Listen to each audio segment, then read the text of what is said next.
Welkom by Gees en Lewe Herlaai, wat ons net so 'n bietjie terugkyk na die maand van Maart.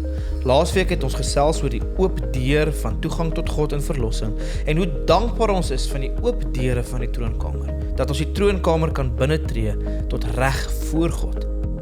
Hallo gemeente en welkom by Gees en Lewe Herlaai. Indien hierdie boodskap vandag vir jou iets beteken en jy meer in diepte wil gaan luister, volg die skakel hier onder in die description na ons YouTube kanaal toe en dan kan jy daar die volle preek gaan luister. Ek hoop jy geniet die boodskap saam met ons vandag. Die week gaan ons bietjie kyk na wat gebeur binne in die troonkamer. Ons is passievol oor die oop deur van gebed en aanbidding. Eksodus 3 vers 3 tot 6 sê, dit is snaaks, het Moses vir homself gesê. Hoekom brand die bos dan nie uit nie? Laat ek gaan kyk wat aangaan. Toe die Here sien dat Moses nader kom om ondersoek in te stel, het hy uit die bos na hom geroep, Moses, Moses. Dit is ek ja, het Moses geantwoord. Moenie nog nader kom nie, het die Here vir hom gesê. Trek uit jou sandale, die plek waarop jy staan is heilige grond. God sê toe vir hom, ek is die God van jou voorouders, die God van Abraham, die God van Isak en die God van Jakob. Toe Moses dit hoor, het hy sy hande voor sy gesig gehou, want hy was bang om na God te kyk.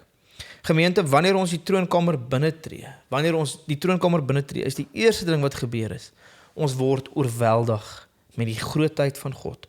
Ons sien in die deel van Openbaring wat ons aan die begin gelees het, vir die begin van die reeks, is dat toe Johannes die troonkamer binnentree, sê dit, hy is oorval, hy is oorweldig deur die Gees van God, want God is so groot en almagtig.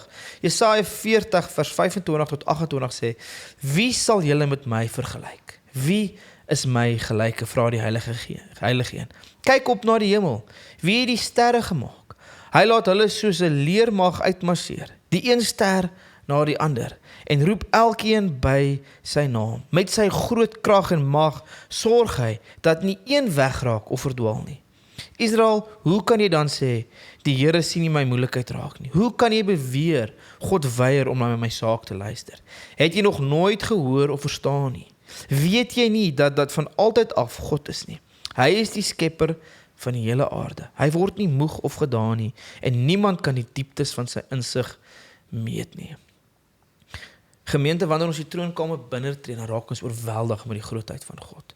Sy grootheid en soos wat die Engelse sal sê, sy magnificence en sy beauty slaan ons asem letterlik weg. Dis die eerste ding.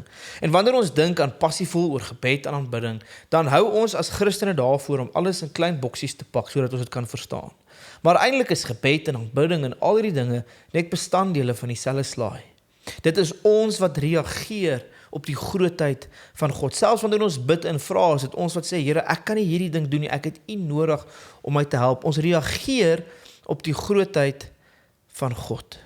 Gemeente, en wanneer ons in die troonkamer is en ons sien die grootheid van God, dan besef ons dat die troonkamer is die plek waar God homself aan ons openbaar en waar ons onsself aan God kan openbaar. God sê vir Moses, ek is wie ek is en ek sal wees wie ek sal wees. Ek is die God van jou voorouders, ek is die God van Abraham, Isak en Jakob. God stel homself voor in 'n manier aan Moses, hy openbaar homself aan Moses, en dit is in die troonkamer waar ons 'n gedeeltes van onsself aan God kan openbaar.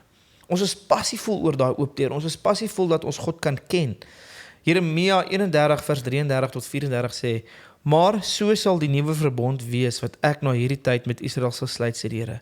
Ek sal my wette in hulle gedagtes plant en op hulle harte skryf.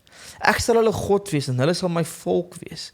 Dit sal nie vir hulle nodig wees om vir hulle bure of familie te sê, ken die Here, leef soos die Here van julle verwag nie. Almal van die geringste tot die belangrikste sal my reeds ken. Dit is die belangrijk, sal my reeds ken, sê die Here. Ek sal hulle oortredings en hulle sondes vergewe. Ek sal nooit eers weer daaraan dink nie.